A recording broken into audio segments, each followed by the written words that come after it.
이 진리에 살겠네. 어두운 밤 지나고 동 튼다.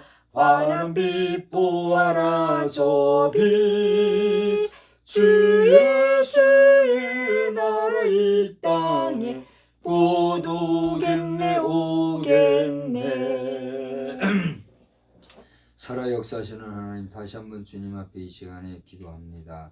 오늘 저희들로 하여금 옳은 길 따르라, 의의 길을 따르라 하는 그러한 고백과 또 제 다짐의 마음을 가지고 부른 찬송을 기억하면서 우리가 이 세상을 살아갈 때에 여러 가지 수많은 일들, 수많은 상황들이 다양하게 펼쳐지는 가운데 있지만 우리는 하나님이 원하시고 기뻐하시고 바라시는 그러한 삶을 따라 생활해 가는데 결코 부족함이 없는 인생들이 되어질 수 있도록 주님 도우시고 인도하여 주시옵소서.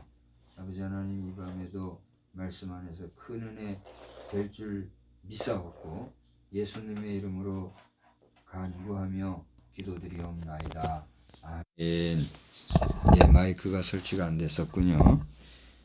이 시간에 우리 함께 말씀을 나누겠는데, 우리 이전에 본 말씀은 민수기서 24장 20절로 25절 말씀입니다. 우리 낮 시간에 말씀 나누었던 분복을 잘 지키는 복된 성도의 삶이라 하는 말씀에 이어서 이제 이 발람이 예언하였던 그 추가 예언을 우리가 이 저녁에 살펴보면서 함께 은혜를 나누고자 합니다.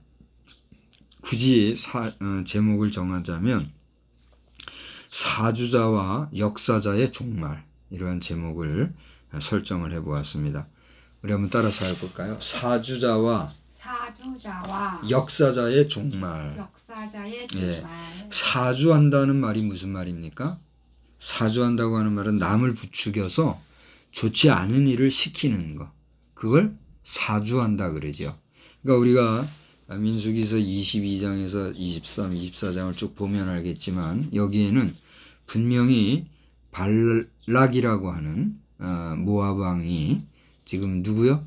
발람, 부올의 아들 발람을 사주해서 지금 누구를 저주하려고 그러죠?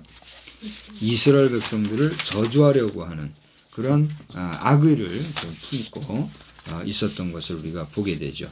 지금 발락이 발람에 대하여서 이스라엘을 저주하게 한 이유가 뭘까요? 그것은 여러분 성경에 나와 있지만 이스라엘 백성들이 애굽을 떠나서 가나안을 향해서 계속해서 가는 가운데 이제 곳곳마다 이스라엘 백성들이 가는 곳곳마다 이스라엘 백성들이 연전연승하고 또 이스라엘이 이긴다라고 하는 것은 반대로 어떤 역사가 있는 거예요? 그 이스라엘 상대하는 부족이나 국가들마다 다 멸망한다는 그런 의미가 있단 말이죠. 여러분 여기 발람이 이제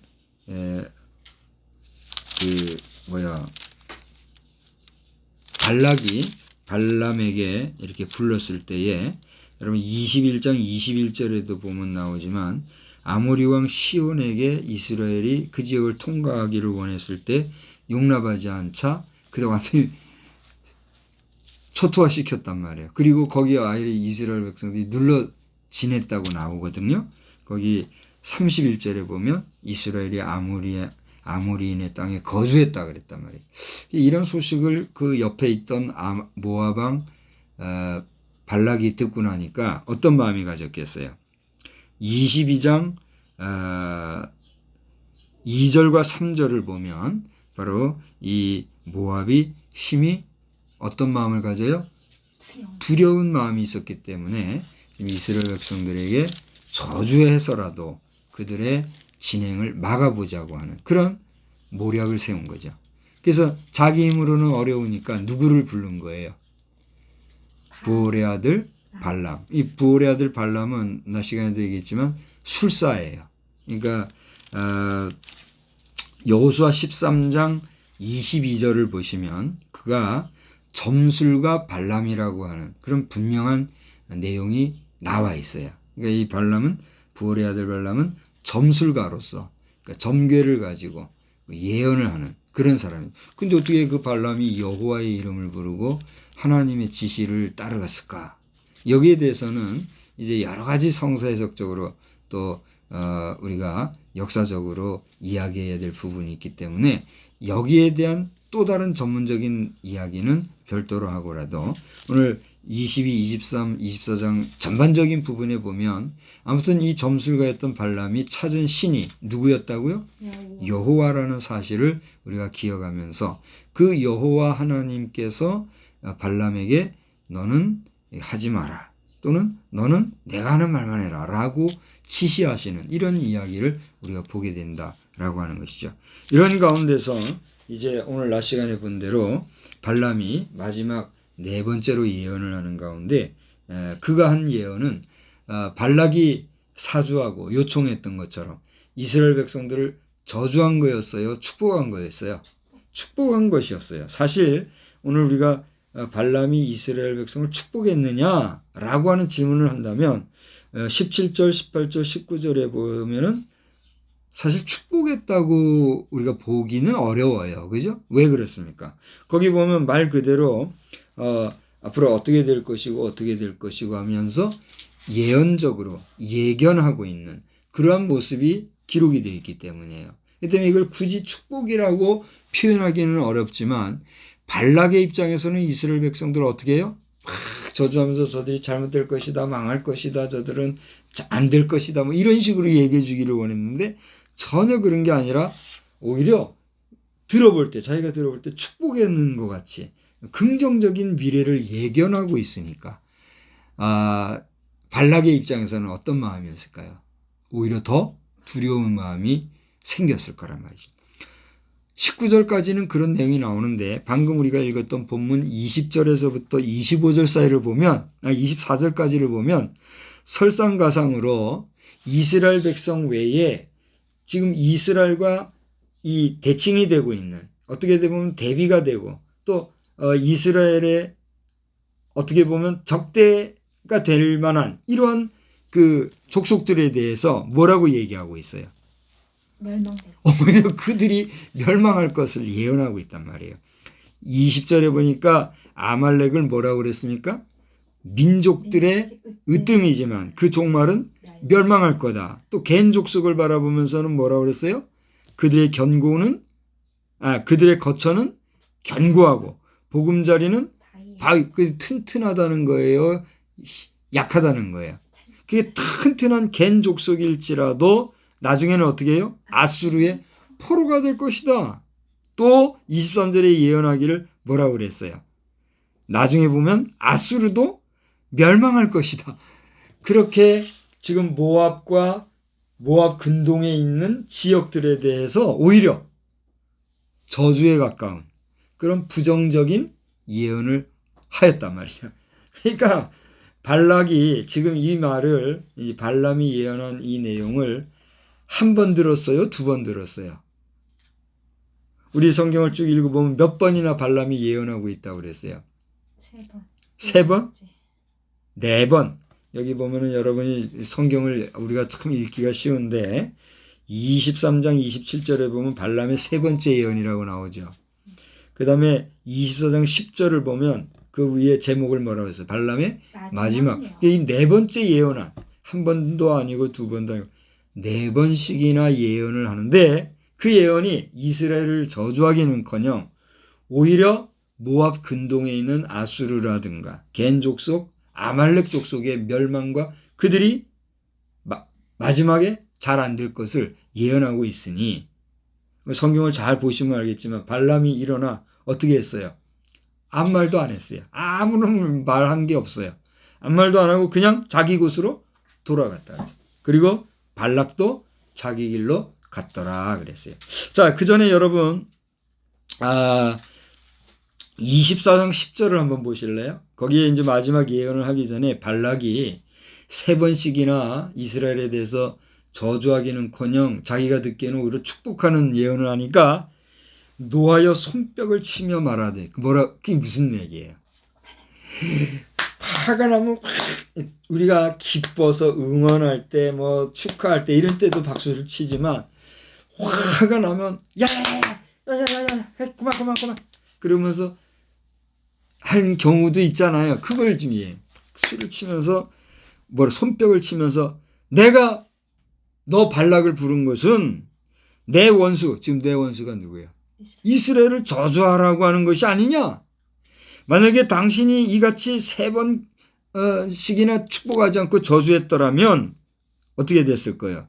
11절에 보니까 당신은 심히 존귀하게 해주려고 내가 했었는데 여호와께서 그대를 존귀하게 하지 못하게 했다.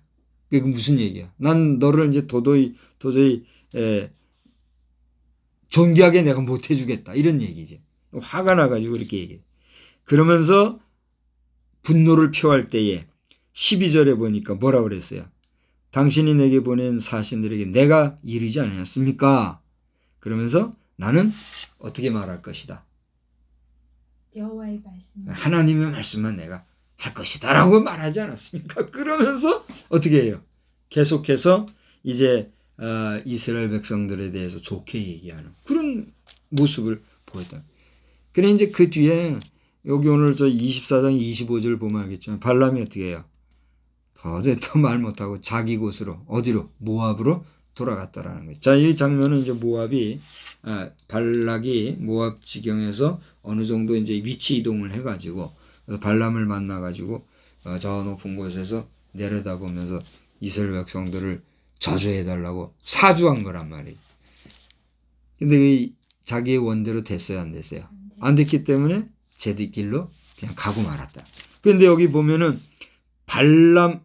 발락도 자기 길로 갔고 발람도 자기 길로 돌아갔다고 이렇게 기록을 하고 있는 것을 보게 됩니다. 자, 여기서 우리가 발람을 사주하였던 발락의 그 종말, 발락의 그 마지막이 어떻게 됐는지 여기에 대해서는 그 뒤에 제가 많이 찾아봤지만 잘 못 찾겠어요. 그래서 그가 구체적으로 어떻게 멸망하였고 그 종말이 어떻게 되는지는 제가 오늘 저녁에 잘 여러분한테 잘 소개를 해드리지 못해서 미안한데 여러분이 한번 찾아보시기 바라고. 그러나 우리가 상식적으로 아는 것은 모압도 나중에는 다 어떻게 됐어요? 멸망한 것을 알 수가 있어요. 그럼 모압이 멸망했다는 것은 모압의 왕이 누구예요? 발락이니까 발락 자신도 그 마지막이 어떻게 됐을까요? 긍정적으로 잘 된 거예요? 잘못된 거예요? 잘못된 것을 우리가 보게 되는 것이죠. 자, 이렇게 하나님의 백성 이스라엘을 향하여서 부정적으로 저주를 사주하였던 모압도, 그 모압의 왕 발락도 우리가 상식선에서 멸망한 것을 보면서 그러면 그의 사주를 받았던 발락이 우리가 객관적으로 볼 때는 지금 하나님 앞에서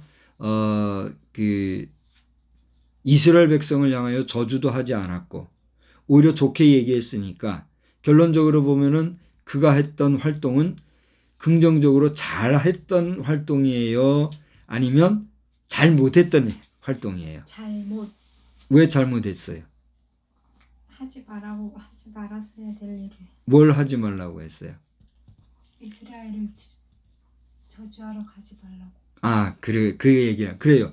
뭐 결론적으로는 그가 하나님이 하지 마라 했는데 자기 임의로 어떻게 할까요? 또 물어보고 하나님으로 하여금 2번 말하게 했으니까 그래서 잘못된 것도 있지만 우리가 그냥 상식선에서 이렇게 읽어보면 그래도 하나님께서 하지 말라고 하는 말은 안 하고 내가 하라는 말만 하고 했으니까 그만하면 발람이 나름 성실하게 하나님 앞에서 이스라엘 백성을 대변하면서 긍정적으로 축복했으니까 잘했다라고 생각할 수 있지 않겠습니까?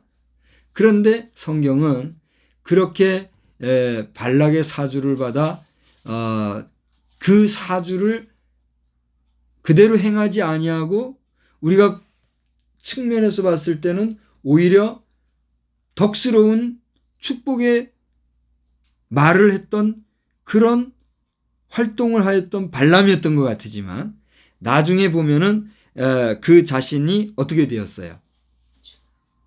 칼에 멸망한 걸 보게 돼요. 여러분 31장 민수기 31장 8절을 한번 보십시오. 거기 한번 다 같이 읽어볼까요? 그 죽인 자 외에 미디안의 5 왕을 죽였으니 이건 뭐를 얘기합니까? 그 앞서 31장 1절에서부터 쭉 읽어보시게 되면 이제 하나님께서 이스라엘 백성을 통해서 미디안과 그 지역에 있는 여러 족속들을 멸망시키는 내용이 나오거든요. 그때에 이제 5 남자를 5 왕을 죽였다고 8절에 기록되어 있는데 그 구체적인 이름이 기록이 되어 있어요. 미디안의 왕들이 누구라고 나와요? 에위와 레겜과 수르와 후르와 레바 이런 5명이 구체적으로 명기가 되어 있는 것을 보게 해요. 그런데 그 다음에 뭐라고 했어요? 또 부올의 아들 발람을 칼로 죽였더라. 누가? 이스라엘 백성. 잘 보세요. 지금 발람은 이스라엘 향해서 부정적으로 저주를 했어요? 안 했어요? 안 했어요. 그러면 이스라엘 입장에서는 발람에 대하여서 굳이 칼로 죽일 필요가 있었을까요? 없었을까요? 우리가 상식선에서 생각해 보자고요. 이스라엘의 입장에서는 발람이 적군의 행위를 했어요? 아니면 우군의 역할을 했어요? 그것도 아니면 적군도 우군도 아닌 그런 중도적인 활동을 했어요. 우리가 그냥 평이하게 보면 뭐 이것도 아니고 저것도 아니다 볼 수가 있겠고 좀 긍정적으로 본다면 이스라엘에 유익을 줬으니까 오히려 우군의 역할을 한 거 아닙니까? 그죠? 그러니 굳이 그를 죽일 필요가 있어요? 없어요?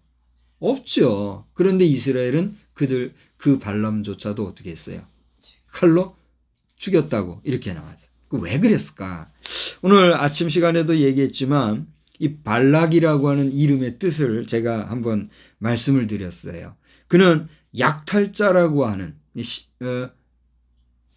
그 발락이 누구의 아들이죠?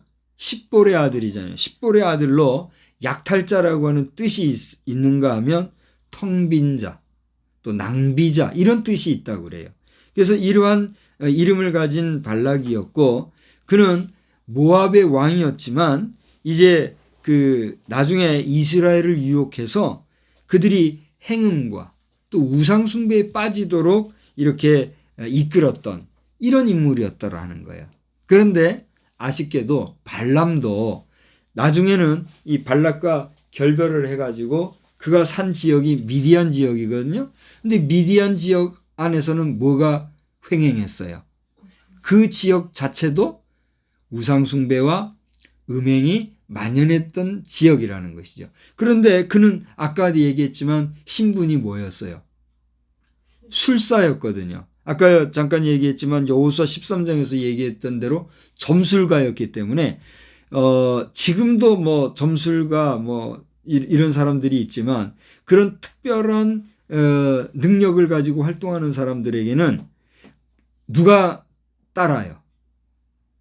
그의 예지 능력과 예언 능력을 바라보고 와서 그의 지식을 따라서 장래를 운명을 점치려고 하는 사람들이 있어요, 없어요? 쉽게 말하면 종교적으로 약한 사람들이 종교적으로 좀 앞선 사람에게 와서 그의 어떤 정신적인 또 사상적인 그의 어떤 운명적인 그의 미래에 대해서 이렇게 알아보려고 하는 일들이 있어요, 없어요? 있거든요. 그런데 성경을 잘 보게 되면 이 발람이라고 하는 사람은 지금 우리가 성경을 쫙 봤을 때 여호와 하나님의 말씀을 그가 행하고 하나님의 일을 사역했던 그런 인물로 보이지만 사실은 그것이 아니라 그의 그런 예지 능력이나 점술적인 그런 지식을 통해서 이스라엘 백성들만이 아니라 미디안 지역에 있는 사람들까지도 사실은 뭐 하는데 코치를 했단 말이에요. 죄짓게 하는데. 다시 말하면 우상 숭배하는 일에 그가 코치하는 이런 일을 했다는 거예요.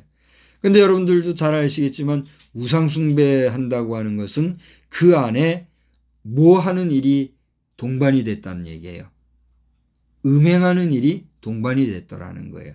여기에 대해서는 여러분이 상식선에서 이미 알고 있을 그런 이야기이기 때문에 더 부연 설명을 하지 않으려고 합니다. 어쨌든지 간에 이 발람은 그렇게 음행이 만연하고 또 공식적으로 비공식적으로 그런 행음하는 일과 더불어 우상 숭배하는 일에 대하여 그가 여호와 하나님의 신앙으로 미디안 사람들이나 이스라엘 사람들에게 영향을 미치는 사역자 활동을 한 것이 아니라 어떻게 했다는 얘기야. 그래서 일반 종교인으로서 일반 점술가 술사로서 그 자신의 안목을 넓히고 또 그의 안목을 가지고 사람들을 지도하는 이런 일을 했다는 거예요. 그러니까 하나님의 입장에서는 그러한 발람이 하나님 편에서 하나님의 정의와 공의 앞에서 척결의 대상이었을까요? 아니면 남겨놓을 대상이었을까요? 척결의 대상이었던 거죠. 그러니까 나중에 칼로 그를 어떻게 했다고 했어요? 칼로 그를 죽였다고. 그렇게 오늘 31장 8절에는 분명하게 기록하고 있는 것을 보게 돼요. 그래서 오늘 제목을 사주자와 역사자의 종말이라 이렇게 이제 여러분 앞에 제목을 정하고 오늘 말씀을 다시 한번 전하고 있는데요. 오늘 이와 같이 민수기 31장의 8절에 죽이게 된 원인에 대해서는 그 바로 밑에 단락을 내려가서 보면 16절에 보면 그의 제목이 구체적으로 설명이 되어 있어요. 16절 한번 볼까요? 보라, 다시 이제 13절, 31장 13절에서 15절까지를 보면 모세가 이제 그 전쟁에서 이기고 돌아와서 그 전쟁 이후에 그 상황을 정리하는 모습이 나오거든요. 그런 가운데 16절을 보면 보라, 아들 뭐라 했어요? 이들이 발람의 꾀를 따라 이스라엘 자손을 부올의 사건에서 여호와 앞에 범죄하게 하여 여호와의 회중 가운데 연병이 일어나게 하였느니라. 여기 나오는 16절의 연병 사건은 무엇을 얘기합니까? 거기 기록된 대로 부올이라고 하는 곳에서 이스라엘 백성들이 행음하게 했던 그런 역사를 얘기하거든요. 이와 더불어서 이러한 그 우상 숭배도 하고 우상의 제물을 먹고 마시고 또 그런 종교 행사, 종교 활동을 통해서 은연중에 그 행음을 하게 하는 이런 일을 했다는 그 사건을 얘기하고 있는 거예요. 이런 거를 그런데 누가 전면에서 코치하고 그걸 리드했다는 얘기예요. 부올의 아들 발람이 그 일을 했다는 거죠. 그래서 이러한 상황 속에서 하나님이 징계로 주신 게 뭐란 말이에요. 연병이었는데 이 연병을 만났던 일을 너희들이 기억하지 못하느냐 이런 얘기를 하면서 이제는 어떻게 되는 거예요. 그 부올의 아들 발람을 죽인 시간적으로 보면은 발람이 앞서서 죽은 것이 되고 그 뒤에 보면은 모세가 그 발람의 이야기를 하고 있는 것을 보게 되잖아요. 이것이 어떤 시차적인 시간적인 내용으로 정리되었다기보다는 그 당시 전체적인 상황 속에서 이러이러한 이유 때문에 하나님께서는 모세와 그 군대를 통해서 발람을 어떻게 했다는 얘기예요. 칼로 죽일 수밖에 없었다고 하는 이런 결론이 나왔다라고 하는 것이죠. 자, 여기 기록되어 있는 민수기 31장 16절에 이런 뭐라 그랬죠? 부올의 사건에서 여호와 앞에 범죄하기 위해서 여호와의 회중 가운데 연병이 돌게 했던 이런 사건을 요한계시록 2장 14절에 보면 구체적으로 그렇게 얘기하고 있어요. 부올의 아들 발람이 우상제물을 먹게 하고 또 뭐라고 했어요? 행음하게 하였느니라 라고 하는 내용이 나와요. 이 말씀이 기록된 게 어디예요? 버가모 한번 찾아볼까요? 버가모 교회일 거예요 아마. 요한계시록 2장 14절 한번 보세요. 요한계시록 2장 14절을 보면 에베소, 서머나 그 다음에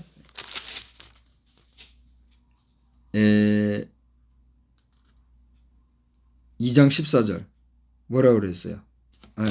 요한 1서를 보고 있네. 자 보세요. 2장 서머나 교회 에베소 교회, 스무나 교회, 버가모 교회 나오잖아요. 14절에 보면 버가모 교회에 대해서 얘기하기를 너는 나를 믿는 믿음을 저버리지 않았다. 그러나 내게 두 가지 책망할 것이 있는데 뭐라 그랬어요?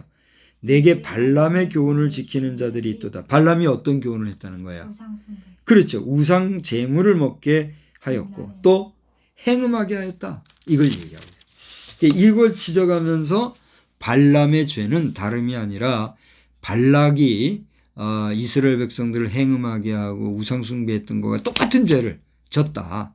그런 얘기를 하면서 버가모 교회 안에도 이런 일이 있었다는 사실을 이야기하고 있는 것을 우리가 보게 됩니다. 그래서 이러한 모습이 오늘 우리가 살아가는 시대 속에서 어떠한 상황으로 펼쳐지고 있는가 돌아볼 때 우리는 근신해야 되는 거예요. 저는 오늘 오후에 제 친구들에게서 카톡을 하나 받았어요. 이제 이승 친구하고 또 나간 사람이 누군지 모르겠네. 서인호 친구. 이 두 친구가 나갔어요. 단톡방에서. 내가 어젯밤에 잘 알지만 오늘 설교를 위해서 많이 힘들었잖아요. 그래서 보면 1시 그때 내가 깨서 새벽 5시 10몇 분에 내가 잠깐 들어오는 거거든요. 그러면 1시간에서 거의 5시까지인가 밤 꼬박 샜어 어제. 사실은 제가 이 제목을 금요일에 확정을 했어요. 주보도 다 만들고. 근데 이제 정리가 좀 덜 되어서 그걸 정리를 어제 간밤에 하던 가운데 내가 말씀대로 이 삼가해야 되겠지만은 그래서 내 벗들이라고 내가 이제 카톡에다가 기도 요청을 하는 그런 글을 썼더니 이 친구들이 노했나 봐. 숭이하고 인호가 나갔어요. 이제 더 이상 나는 또 이제 안 하려고 그래요. 불러오거나 이렇게 안 하고 자발적으로 우리가 만나게 되면 앞으로 인연이 될 것이고 그렇지 않으면은 뭐 이 정도로 내가 이제 정을 나누려고 그래요. 근데 이제 결심을 했어요. 나는 그 시절이나 지금이나 변함이 없어요. 여러 면에서. 어쨌든 지금 근데 이제 또 한 친구가 한번 나갔다가 내가 불러서 들어온 친구가 있어요. 병직이라고 용훈이라고 이름을 졌더라고요. 새로 개명을 해서. 내가 알기로는 병직이라는 친구인데 이 친구가 내가 이제 차별금지법에 대한 내용을 링크를 걸어줬더니 그거를 나는 그 친구가 전체 내용을 다 봤다고 생각하지 않거든요. 나는 지금 계속해서 벌써 1년여를 지금 이게 지금 2차 아카데미를 하고 있거든요. 1차 아카데미에서 2차 아카데미 그리고 이게 전문적인 강좌예요. 아카데미거든요. 아카데미는 일반 학술과는 결이 달라요. 더 전문적이고 심화 과정이기 때문에 잘 아시잖아요. 그러니까 우리 보통 뭐 어린이들도 아카데미하고 이렇게 막 말을 함부로 써서 그런데 사실 아카데미는 고급 학술 과정 아닙니까? 이런 과정인데 나는 지금 그 내용을 벌써 1년에 가깝게 진지하게 매주 보고 있는 사람이잖아요. 전문적으로. 근데 이 친구들은 다 보지도 않고 함부로 폄하하더라고요. 그러면서 이제 일반 세상과 똑같이 지금 하는 거예요. 그래서 내가 버시고 40년을 가까이 우정을 쌓은 친구들이지만 정리할 것은 해야 되는구나. 지금 난 이 영상을 앞으로 틀고 그들에게도 보일 수 있도록 우리 사랑하는 병직이 또 수응이 인호 다들 잘 봐요. 나는 여러분의 벗이지만 내가 여러분의 귀를 즐겁게 하고 내 친구들 당신들을 내가 입에 맞춰주기 위해서 하나님께서 하라고 하는 말씀을 내가 멈출 수는 없는 사람이요. 그게 내가 목사로서 내 벗들과 다른 점이라는 거를 내 벗들이 분명히 알아주기 바래요. 우리 한철이, 성옥이, 진충이도 마찬가지요.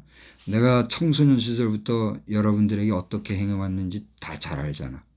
나는 당신들을 신앙 안에서 믿음 안에서 정말 바로잡기 위해서 애를 써왔고 그 어려서 우리 주일학교 다니고 청소년 학생 생활하고 당신들이 잘 알잖아. 내가 목사가 되어서 이 험한 세상에 바로 살려고 애를 쓰고 바른 말씀을 전하려고 하는데 당신들이 나의 벗됨에 대해 우정에 대해서 폄하하고 한다면 나는 이제 어쩔 수가 없는 거예요. 그러니까 이제 그동안 나와 함께 했던 것을 귀하게 생각하고 난 지금도 변함없이 여러분들을 기도하는데 내 앞에서 다시 한번 음주를 했다가는 흡연을 했다가는 이제 더 내가 용납을 못해. 세상에 지금 갈 때까지 갔다는 걸 알아야 돼요. 요즘 뭐 시지프스라 그랬어요? 아내도 내가 오늘 예배 전에 혼내줬는데 예배 전에 말이야 시지프스 본다고 정신이 빠져가지고 나 그 내용이 뭔지도 몰라요 지금. 근데 지나가면서 들어보니까 얼마나 예민한 문제를 다루더란 말이야. 응? 이런 시대에 살고들 있으면서 정신들 못 차리고 적당주의로 신앙생활 하려고 해서 되겠어요? 나 목사 박성수도 하나님 앞에서 내가 빛으로 조명해 보면 나도 썩을 인생과 마찬가지 쓰레기 인생과 같이 지금 정말 추한 인생이 될 수밖에 없어요. 하나님의 거룩한 빛에 비춰봤을 때 말이야. 내가 성결하게 산다고 나름 목회자의 윤리를 지키고 깨끗하게 산다고 애를 쓴다고 하지만 하나님의 빛 앞에 비춰볼 때 나는 두렵고 떨리는 자란 말이요. 근데 여러분이 지금 신앙생활 어떻게 하고 있는지 잘 스스로 돌아보고 세속에 물들지 말고 하나님 앞에서 자신을 지켜 거룩함을 잘 지켜나가기를 난 다시 한번 축복하는 거예요. 내 벗들만이 아니라 지금 이 땅에 있는 수많은 성도 여러분, 이 영상을 누가 어떻게 볼지 모르지만 저나 여러분이나 하나님을 두려워하고 그렇다고 하나님을 두려워만 하라는 게 아니에요. 믿음의 자녀들은 아버지를 두려워만 하고 살면 안 되잖아요. 그 하나님의 사랑을 받고 하나님의 마음에 합당하게 살면 두려워할 게 뭐가 있어요. 오히려 더 정말 화목하고 아름답게 예쁘게 살아가죠. 그러니까 죄가 없어야 그렇게 살아가는 거지 죄가 있고는 그렇게 살아갈 수 있어요 없어요. 한번 얘기해 봐요. 하나님 앞에 죄가 없어야 그렇게 복되게 살아가는 거지. 안 그러면 두려워만 하고 사는 거지. 또 중요한 건 뭐냐면 여호와를 경외하는 도에 선다고 하는 것은 그만큼 하나님의 실제, 실존, 실체를 인정하고 그 하나님을 기억하는 가운데 죄와는 타협하지 말고 성결하게 살아가면서 하나님의 사랑 가운데 살아가라 이런 의미란 말이에요. 그러니까 적당주의로 살지 말고 철저하게 살아가기를 다시 한번 바라면서 어쨌건지 간에 이 요한계시록 2장 14절에서 얘기하고 있는 이런 내용이 바로 발람 시대에 하나님께서 이스라엘 백성들을 치리하시던 그런 방법으로서 그 당시에 지도자 누구? 발람을 치신 것을 보게 된단 말이에요. 자 이제 다시 돌아와서 오늘 시대를 돌아보면 그 차별금지법 알지도 못하면서 뭐 여러 얘기하는데 그게 극우 세력이 뭐 어쩌다고요? 그게 뭐 여러분 깊이 내용을 보고 얼마나 지금 신실한 주의 종들이 우리나라에 잘못되어져 있는 부분을 바로잡고 나라를 지켜가려고 애를 쓰는지 알아야 돼요. 우리 목회자 동력자 여러분들도 영부영 지나갈 것이 아니라 정말 지금 기론평목 장로님 같은 경우는 초량교회 장로님으로서 그가 암 환자지만 목숨 걸고 순교의 각오로 지금 활동하고 있잖아요. 여러분이 그냥 어영부영 이렇게 할 것이 아니라 정말 진지하게 오늘날 우리 국가에 돌아가는 상황을 보고 아닌 것은 아니라고 할 수 있는 그리고 잘못된 것들에 대해서는 우리 성도들이 공분할 수 있는 그런 깨어있는 성도들이 되어야 될 줄로 믿는 것입니다.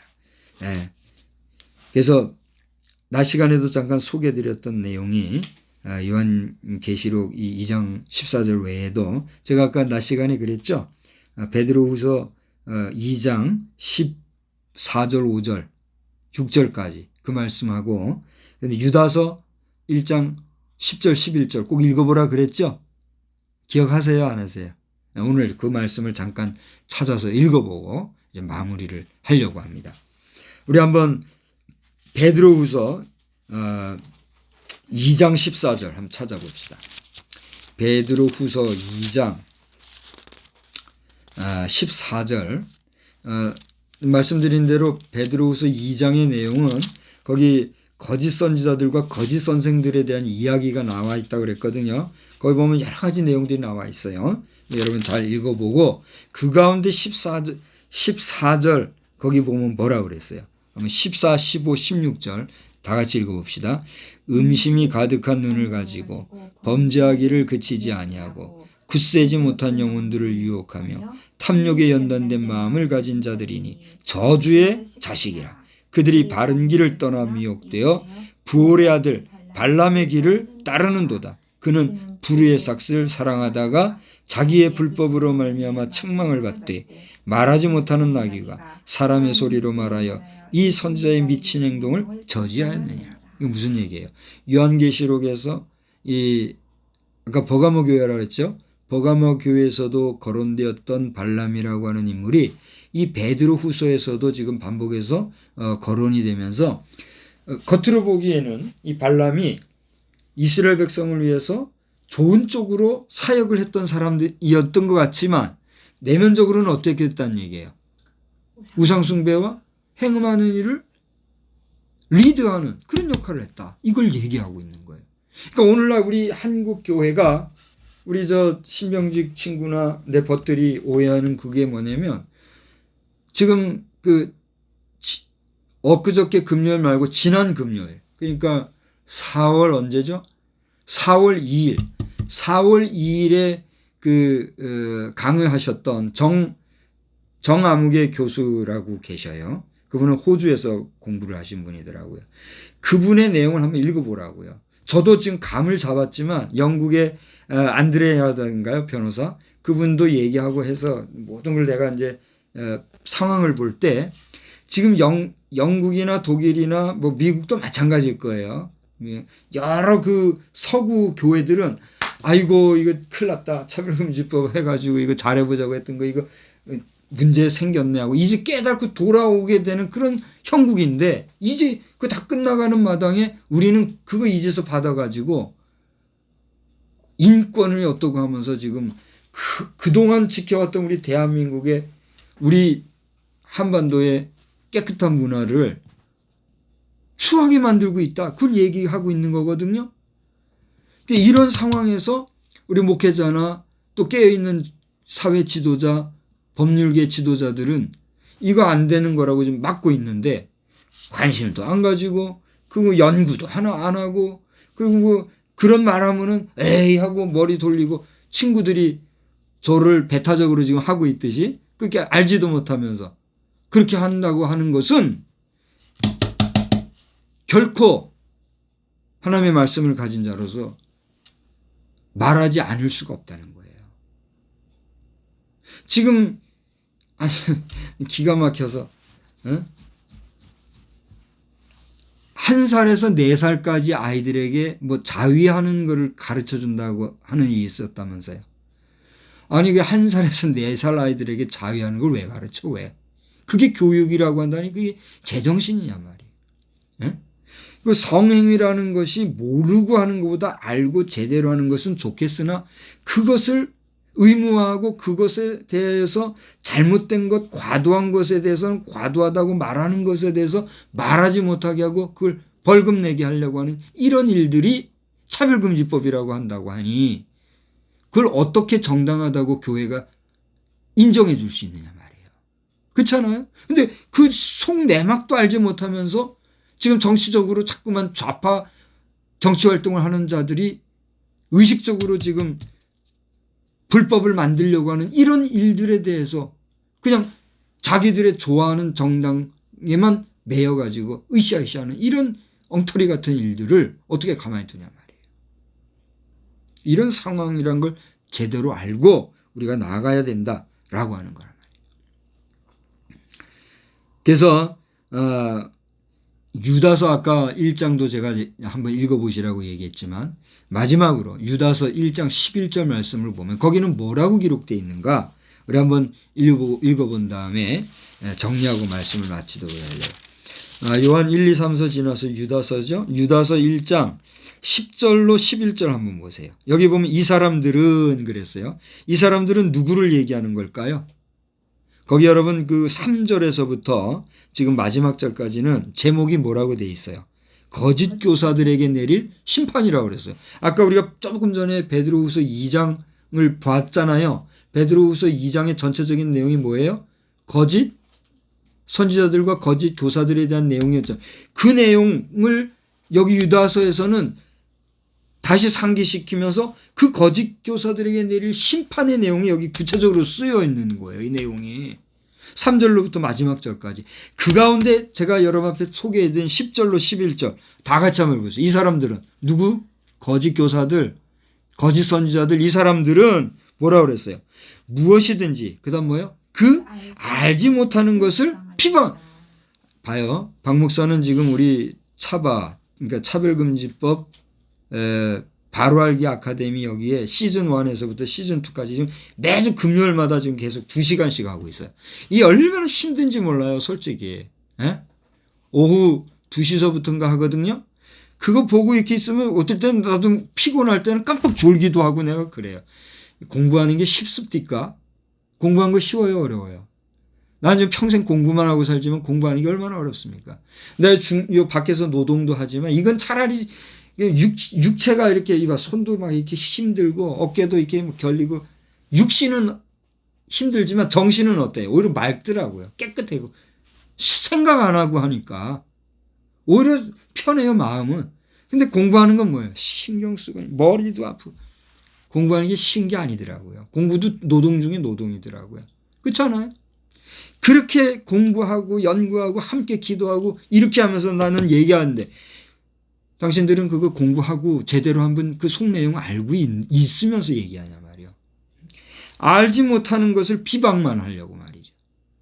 우리 목회자 선후배 동역자들도 아시는 분들은 잘 알고 열심히 하실 줄 알지만 우리 같은 사람은 안다 해도 머리 한계가 있어서 우리 여러 조원길 변호사, 김지연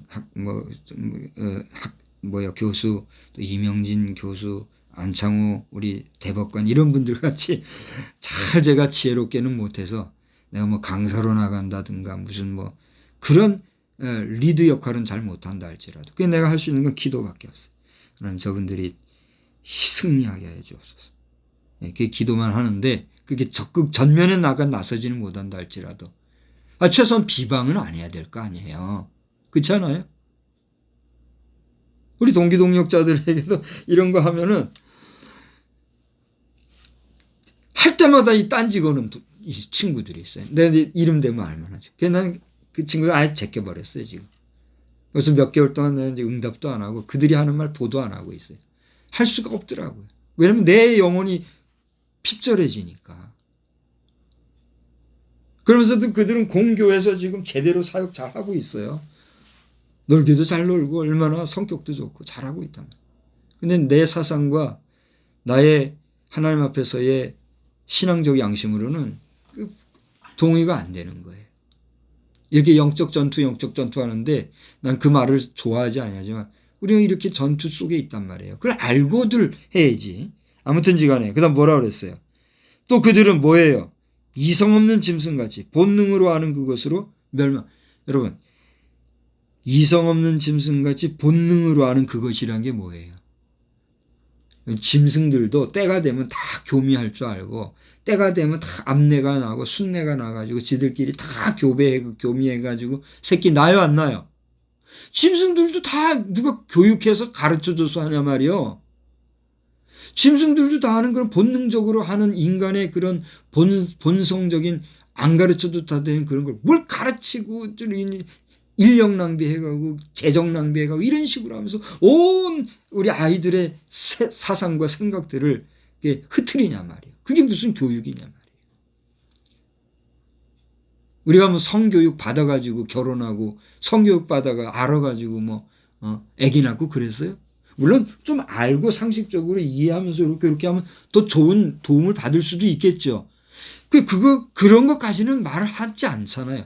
문제는 그걸 이용해가지고 법적으로 그거에 대해서 무슨 문제를 제기하고 하면 또 벌금을 내고 이런 식으로 사람을 올가매려고 하는 거. 예? 그게 이제 공산사회주의식 교육이 되는 거단 말이에요. 그거를 얘기하는데 제가 이제 표현력이 좀 의젓하게 우리 교수들 학자의 입술로 아니하고 알아듣기 쉽게 하다 보니까 이렇게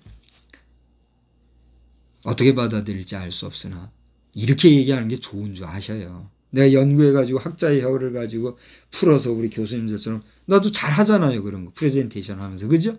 근데 지금 그런 환경도 아니고 그렇게 안 하려고 이렇게 평이한 언어로 알아듣기 쉽게 하다 보니 여러분이 어떻게 보실지 모르지만 얼마나 좀 질이 좀 떨어져 보이죠. 떨어져 보인들 아닌들 여러분 알아듣기라고 지금 얘기하고 있단 말이에요. 그걸 알아야죠. 그 다음에 11절에 뭐라고 그랬어요? 이런 사람들에게. 성경은 뭐라고 얘기해요? 다 같이 읽어봐요. 화 있을진저 이 사람들이여 가인의 길에 행하였으며 삭스를 위하여 발람의 어그러진 길로 몰려갔으며 고라의 패역을 따라 멸망을 받았다. 유다서를 통해서 이처럼 이 말 심판에 대해서 감추지 않고 얘기하고 있음을 우리가 보고 있잖아요.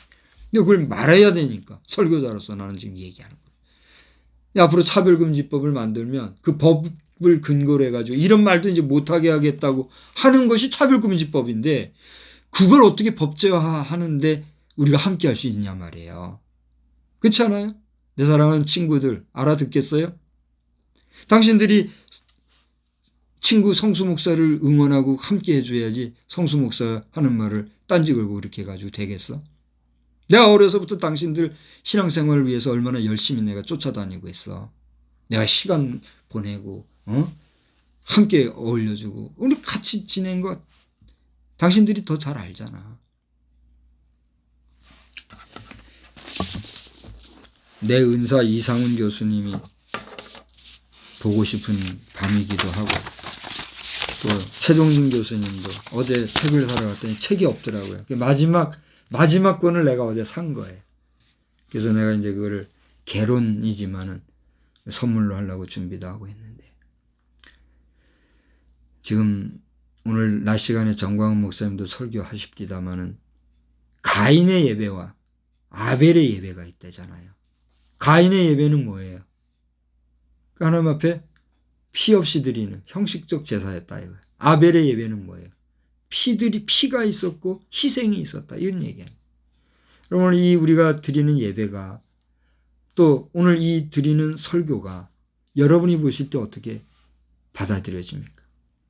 여기에는 우리의 시간과 물질과 또 땀과 또 노동과 연구와 또 기도와 여러 가지 우리의 많은 것들이 담긴 그런 메시지 증거예요. 이걸 아시고 오늘 제목처럼 사주자와 역사자의 종말이라고 그랬는데 아무리 사주에서 하나님의 백성들 저주하려고 해도 하나님이 막으심으로 그들은 하나님이 보호하게 돼 있어요. 그 다음에 아무리 잘하는 것 같이 해도 그 사역이 하나님 보시기에 옳지 못하면 어떻게 되게 돼 있어요? 멸망하게 되어 있다는 사실이 오늘 말씀의 교훈이란 말이에요. 이러한 역사의 그 흐름 속에서 우리 예수님은 어떻게 했어요? 우리 모든 인간의 그 숨은 죄까지도 다 끄집어내서 모든 것을 성결하게 하시라고 대신 죽어주신 희생의 뭐가 됐어요? 제물이 되셨잖아요. 그 예수님의 피 흘림으로 인해서 그 피를 믿고 구원함을 받은 우리는 비로소 오늘 뭘 받았어요? 구원을 받았을 뿐만 아니라 양심에 뭘 받았어요? 자유를 얻었단 말이에요. 하나님이 주신 이 자유함을 잘 간직하면서 우리가 자유를 받았다고 해서 그것을 방종하고 방임하고 함부로 그걸 또 쓰면 돼요, 안 돼요? 안 되는 거예요. 주님이 주신 자유와 진리함 가운데서 우리는 양심의 자유를 따라 선하고 성결한 삶을 살아야 돼요, 안 살아야 돼요? 그렇게 사실래요, 안 사실래요? 여러분의 선택이야. 기왕이면 여러분 하나님 앞에서 복받고 또 성결한 삶을 살아. 우리 주님 언제 오실지 모르지만 반드시 다시 오셔서 산 자와 죽은 자를 심판하실 때 잘했다 칭찬받고 인정함을 받는 하나님의 자녀의 백성으로 영생복락 누리는 저와 여러분이 다 되시기를 우리 주님의 이름으로 축원합니다. 축원합니다. 기도하겠습니다. 좋으신 하나님 아버지, 부족한 종이 이 시간에 또 하나님이 주시는 양심을 따라서 듣든지 아니 듣든지 또 마음에 괴로워하든지 아니하든지 종이 옳다고 생각하는 바를 힘써 증거하였습니다. 사랑하는 벗들 가운데도 부족한 종의 이러한 행위에 대하여서는 제가 용서도 구해야 되겠으나 그 내용에 대하여서 이견을 다는 자들은 그 양심을 하나님이 깨끗하게 하여 주시고 우리 성